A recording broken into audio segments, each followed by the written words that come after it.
நம்ம Ashwin sweets and ஸ்நாக்ஸை ஆஸ்திரேலியாவுக்கு export பண்றதுக்கு கான்டாக்ட் பண்ணுங்க 7373755163. நீலகிரி மாவட்டம் மசினக்குடி வனச்சரகத்திற்குட்பட்ட மசினக்குடி மாயார் சாலை ஓரத்தில் உடல் நலிவுற்ற நிலையில் இருக்கும் புலிக்குட்டி ஒன்று உலாவரும் வீடியோ வெளியாகியுள்ளது.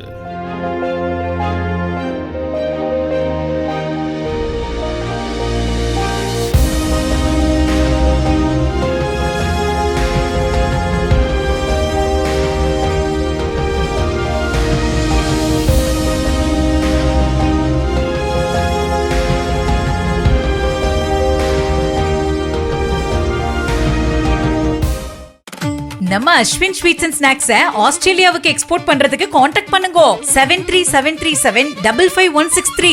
பிளே ஸ்டோர் மற்றும் ஆப் ஸ்டோரில் இருந்து பாலிமர் செயலியை QR கோடு மூலம் பதிவிறக்கம் செய்யுங்கள். செய்திகளை உடனுக்குடன் பெறுங்கள்.